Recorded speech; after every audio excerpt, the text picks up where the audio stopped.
On May 29, 1883, Jim Tewksbury and his neighbor George Blaine walked into a mercantile in Woodruff, Arizona, about 90 miles from the Tewksbury Ranch. They wore the classic disguises of Old West bandits, bandanas wrapped around their faces. The store was operated by a Mormon businessman who was present in the store that day. The story goes that the two bandits terrorized the clerks and then stole $500, a set of field glasses, a pistol, and for some reason, a few cans of peaches. They rode away, probably thinking they'd gotten away with it. But two things gave away the identity of Jim Tewksbury: his skin color and his voice. The Tewksbury brothers had darker skin than the other settlers in Pleasant Valley. Their mother was a Native American woman from California, and her sons had distinctive features in that time and that place. And Jim had a distinctive voice as well. So it didn't take long for the store owner to realize who had robbed him. And it didn't take long to narrow down Jim's list of possible accomplices to his friend and neighbor, George Blaine. But for various reasons, authorities waited more than a year to arrest the pair.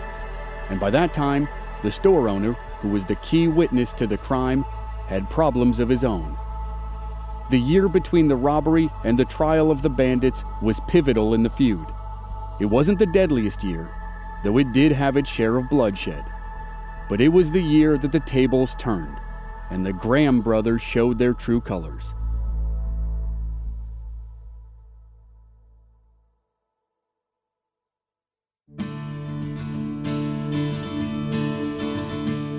From Black Barrel Media, this is Legends of the Old West.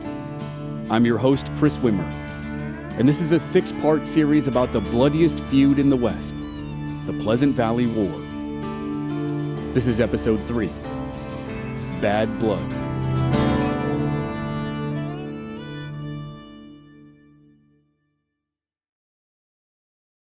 Johnny Graham had money problems. He took out loans to cover gambling losses. He might have made some bad business decisions as well. His younger brother Tom appears to have covered for him at times, but even Tom had his limits. It's possible, and maybe even likely, that the cattle baron of Pleasant Valley, Jim Stinson, knew about Johnny's troubles. It's easy to picture the small-town description we often use today. Everyone knows everyone, and everyone knows everyone else's business. In the fall of 1883, Johnny Graham met with Jim Stinson. Jim had a proposal. He would give Johnny 25 cows and 25 calves, which had a value of $25 each. In exchange, Johnny had to provide evidence that would lead to the arrest and conviction of anyone who was stealing Stinson's cattle. The value of the cattle was $1,250, which was a lot of money at the time, at least for Johnny Graham. It would have been nothing for Stinson. But for the sake of comparison, in 1883, Johnny could take that money and rent a huge house in the bustling city of St. Louis for more than 5 years. And of course, in the rural community of Pleasant Valley, the money went even further. So those cattle would have helped Johnny a lot, and he accepted Jim Stinson's proposal. They signed a formal contract on November 14th, 1883. But they waited 4 months to record the contract with the county. They didn't make it official until the end of March 1884. The day after the contract was recorded in March, Johnny Graham went to the office of the district attorney. He filed a complaint against 6 of his Pleasant Valley neighbors, 3 Tewksbury brothers and 3 others. He swore that 5 months earlier, in October 1883, his neighbors and friends had altered the brands of cattle that belonged to Jim Stinson. He said they also altered the brands of cattle that belonged to him and his brother Tom. Now it's possible Johnny was telling the truth about the Tewksburys. Jim Stinson had more than 1,000 head of cattle, and it was common for small ranchers in the area to snipe a few animals from Stinson's herd. Or Johnny may have thought he was telling the truth. He might have seen the Tewksburys and others branding cattle that he thought were Stinson's. Or his complaint might have been a total lie. But whatever the case, he was about to pass the point of no return. A sworn statement would greatly injure and probably sever his friendship with his neighbors. Apparently, he thought it was worth the price, or he felt he had no choice. Based on Johnny's sworn statement, the grand jury subpoenaed 6 witnesses for the case against the Tewksburys and the others. Everyone appeared for hearings on June 7, 1884. At the end of the proceedings, the grand jury produced 4 indictments for cattle rustling, which was considered grand larceny in Arizona territory. It was a felony that could land you in prison for 10 years. The defendants were all arrested that day. From the Tewksbury family, brothers John, Ed, and Jim were taken into custody. The 3 others were neighbors: George Blaine, Bob Sixby, and Al Rose. This accusation by Johnny Graham drew the line for the 2 sides of the feud, and the situation started to take on the feel of the most infamous feud in American history, the Hatfields versus the McCoys. Each side had a big family at the center and then allies around it. And interestingly, at this exact same time, the summer of 1884, the Hatfield-McCoy feud was raging in Kentucky and West Virginia. The timelines of the major events of the 2 feuds are almost identical. So while the Hatfields battled the McCoys in the east, the Tewksburys were about to start battling the Grahams in the west.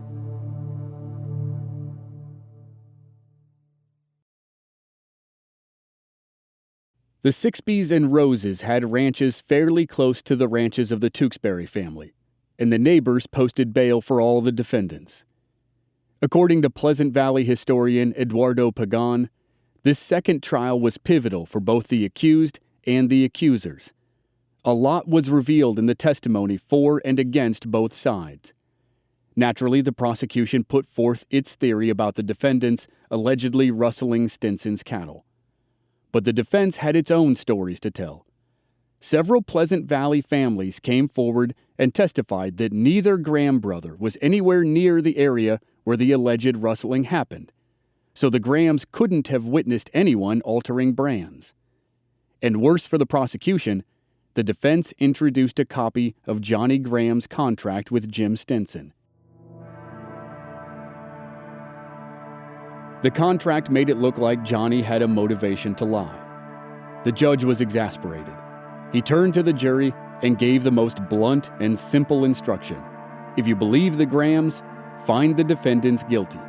If you do not believe the Grahams, find the defendants not guilty. The jury did not believe the Grahams, and the defendants were found not guilty. And then the legal stuff went to a crazy level. Al Rose, one of the 6 defendants, was obviously angry at the whole affair. He and a friend filed a perjury complaint against the Grahams.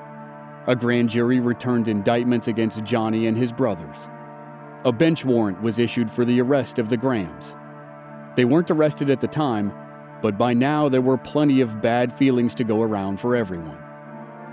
After the perjury indictments came the trial for armed robbery. Jim Tewksbury and his friend George Blaine, both of whom were defendants in the big trial a month earlier, were back in court to face charges of armed robbery. They were finally arrested for robbing the Mormon store a year after it happened. This trial turned out like all the others. The jury found them not guilty. But this time it was on more of a technicality. The jury didn't have much choice because the key witness failed to appear. The clerk who identified the robbers was a polygamist, and in the year between the robbery and the trial, he'd fled to Mexico to avoid prosecution for bigamy. So the first half of the summer of 1884 was full of legal squabbles, and it was a turning point for the Tewksbury brothers and the Graham brothers.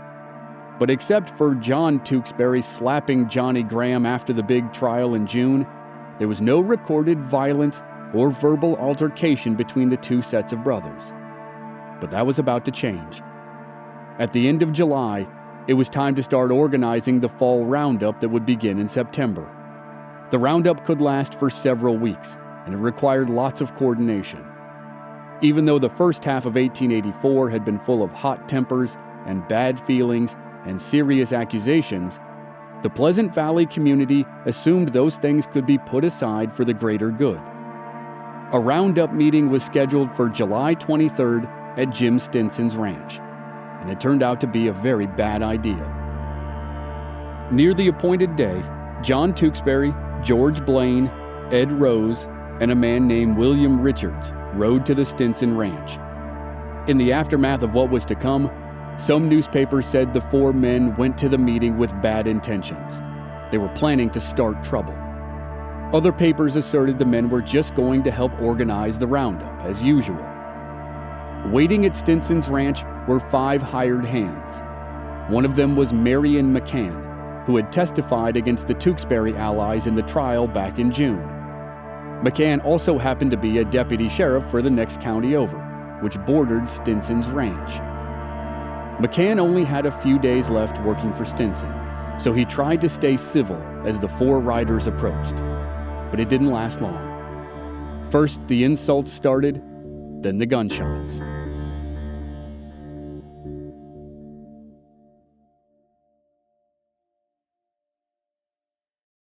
It's not clear who started insulting whom, but all agree that McCann told Tewksbury he wanted nothing to do with him. McCann told 3 of the 4 men to leave. Ed Rose could stay. John Tewksbury and George Blaine were incensed. Tewksbury said he could go anywhere he damn pleased. Blaine cursed at McCann. The verbal sparring heated up.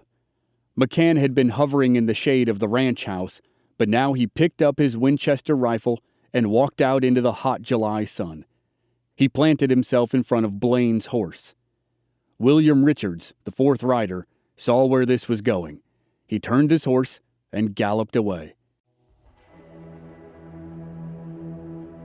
Blaine hurled another curse at McCann, but he didn't seem to want a more serious confrontation. He turned his horse and started to follow Richards.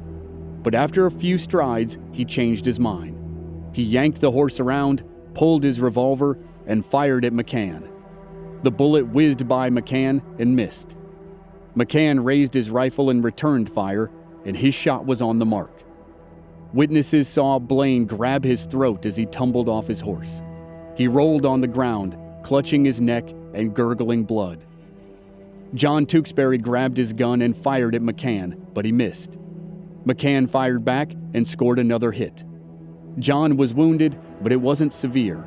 He spurred his horse and raced away. That left Ed Rose sitting on his horse and George Blaine suffering on the ground. A couple of Stinson's men rushed over to Blaine and picked him up. They carried him into the shade and washed his wound with water. Incredibly, the wound wasn't fatal. It looked and sounded terrible in that first instant, but George would survive. Ed Rose and some of Stinson's men gently transported George to Ed's ranch. The remaining cowboys at Stinson's ranch thought John Tewksbury and William Richards might return with reinforcements, so they rode to the neighboring ranch of the Graham brothers. As it turned out, they shouldn't have worried. William Richards wanted nothing more to do with the shooting, and John Tewksbury was too wounded to be concerned with continuing the fight. The community was amazed that George Blaine survived. The bullet from McCann's gun had actually hit him in the mouth. It struck near the left corner of his mouth and shattered the jawbone. The bullet broke into 3 pieces. One came out through George's neck, which caused the wound that looked so bad in the moment.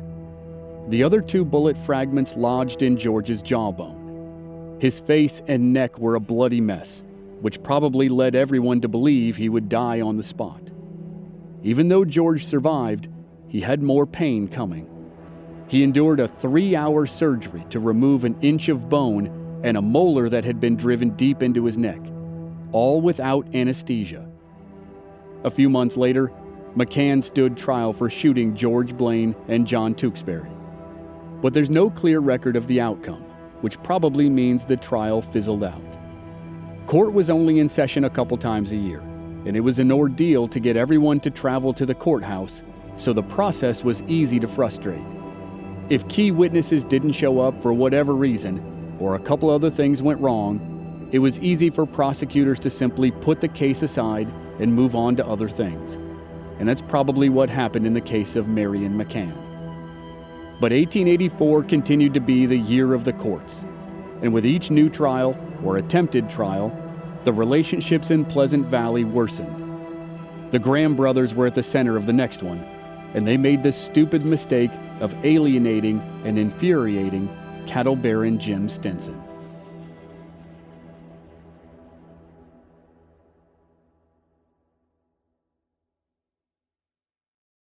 At the beginning of the year, Stinson was an ally. Stinson and Johnny Graham had signed a contract that they hoped to use to essentially eliminate the Tewksburys and their neighbors by sending them to prison for cattle rustling. But the plan didn't work, and it continued to backfire. The Tewksburys were acquitted at their trial, and then they filed perjury charges against the Graham brothers for lying while under oath. The Grahams were indicted by a grand jury, but they weren't arrested. Instead, their partner, Jim Stinson, put up money as a bond. The bond would allow them to stay out of jail before their trial, but it was also supposed to ensure that they showed up for their trial. When the district court convened for the October 1884 term, witnesses and jurors made the long trek to Prescott to assemble in the courtroom. Everyone was there, except the Grahams. They never showed up, which meant Jim Stinson had to forfeit the money he'd put up as a bond, and he was mad.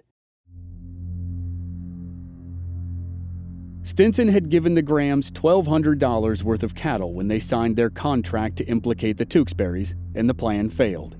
Then he'd put up more money to keep the Grahams out of jail while they waited for their trial, and they'd failed to appear. Jim Stinson was done with the Graham brothers.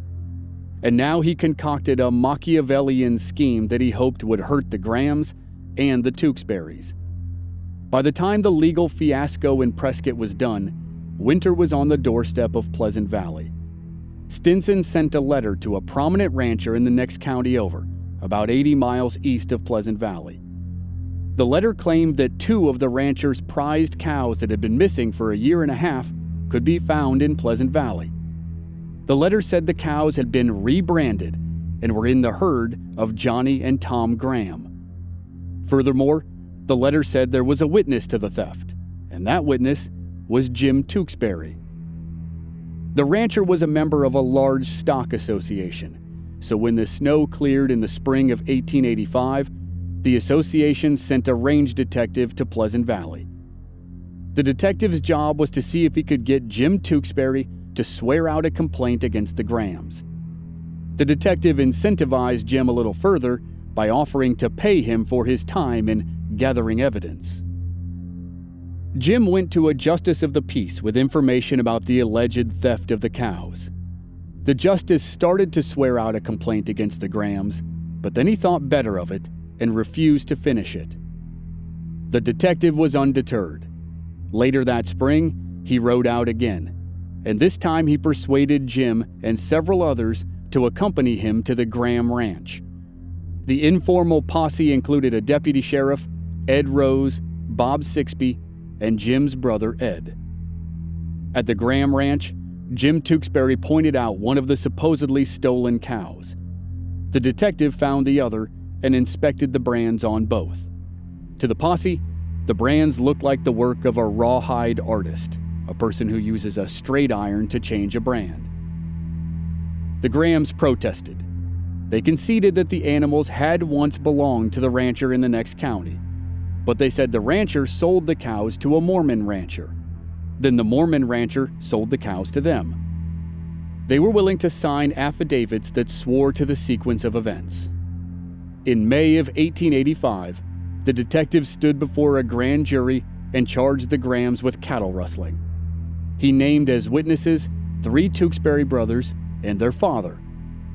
Following the pattern of Pleasant Valley, the case went to trial. The situation for the Grahams was worrisome, but the evidence was circumstantial. The 4 Tewksbury witnesses were not saying they saw the actual theft of the cattle. All the prosecutors had were 2 cows that might be the missing animals, and 2 brands on those cows that might have been reworked. So the prosecutors decided they needed more witnesses. The judge ordered a delay of a week and a half. The Grahams claimed they would use the time to gather witnesses of their own. When court reconvened, the Grahams failed to appear once again. It was no surprise when the newspapers in Arizona Territory branded the Grahams liars and men with no regard for the sanctity of their oaths. Not surprisingly, the Grahams' list of friends and supporters shrank with regularity. But fear not, a family of outlaws from Texas was already in the area, and in a couple years, they'll join forces with the Grahams to give us one side of the war that will dominate the whole second half of our story.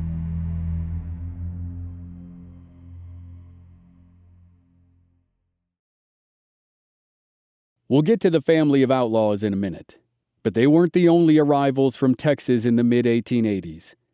A big Texas outfit called the Aztec Land and Cattle Company drove enormous herds into northern and central Arizona. Their employees, dubbed the Hash Knife Cowboys, were a notoriously rough bunch. They were frequently on the run from the law, and they had no compunction about shooting each other or anyone else. When they weren't poaching cattle from small ranchers, they stole from their own herds, and they stole from Native American herds, which obviously inflamed anxieties and tensions between white settlers and Apaches that were already hot. While the Grahams and the Tewksburys bickered in court, Native American leaders and their people endured tremendous pressure. Not only were they forced to live within certain confines dictated by the U.S. government, but they'd been forced to abandon their traditional roles in society. And one of the worst parts about the reservation was that it forced lifelong enemies to live right next to each other. In 1885, about 150 Apaches left the San Carlos Reservation in a desperate hope to recapture the life they once knew. They were led, of course, by Geronimo. U.S. Army troops scattered in all directions trying to pick up their trail, including the familiar raiding grounds of Pleasant Valley, but the military simply couldn't find them. The Army called in more units to help track what were usually called renegades, and placed hundreds of troops at every known watering hole along the Mexico border. Still, the warriors slipped past the Army and killed 2 civilians and 20 Apaches from a rival band. The military spent the winter months of 1885 and 1886 in a deadly cat-and-mouse chase through the canyons of southern Arizona and northern Mexico.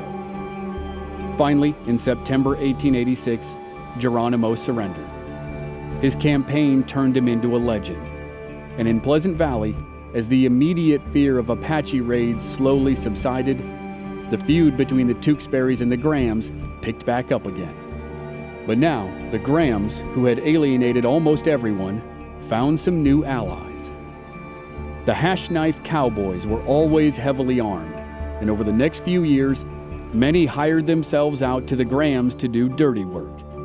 And then, the family of outlaws from Texas joined in the issue.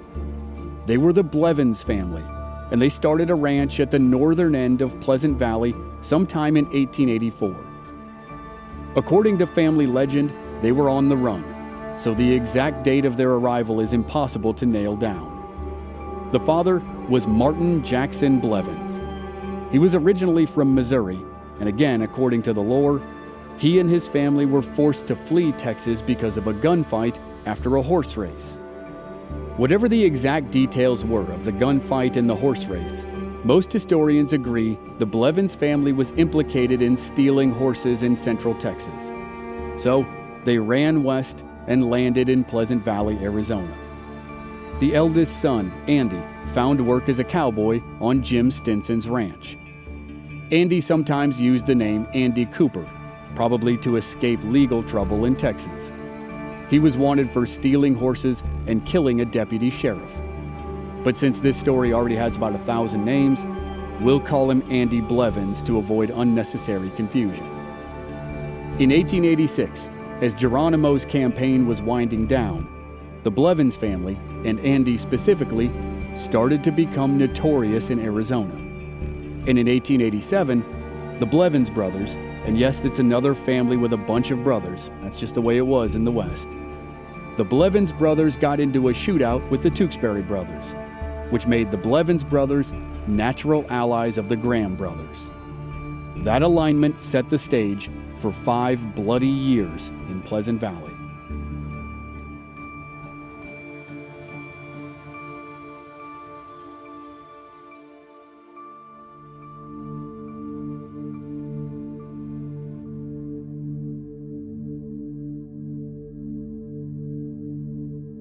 Next time on Legends of the Old West, the Blevins family steals horses and cattle and even whole ranches as they build their infamous reputation in Arizona. But when a member of the family disappears, it leads to a chain reaction of violence in Pleasant Valley. That's next week on Legends of the Old West. And members of our Black Barrel Plus program don't have to wait week to week. They receive early access and the entire season to binge all at once with no commercials.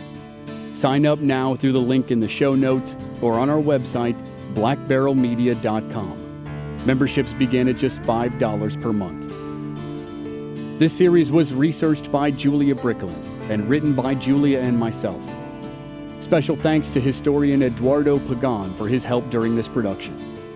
Audio editing and sound design by Dave Harrison. Original music by Rob Valier. I'm your host and producer, Chris Wimmer. If you enjoyed the show, please leave us a rating and a review on Apple Podcasts or wherever you're listening. Check out our website, blackbarrelmedia.com, for more details, and join us on social media. We're at Old West Podcast on Facebook, Instagram, and Twitter. This show is part of the Airwave Media Podcast Network. Please visit airwavemedia.com to check out other great podcasts like Ben Franklin's World, Once Upon a Crime, and many more. Thanks for listening.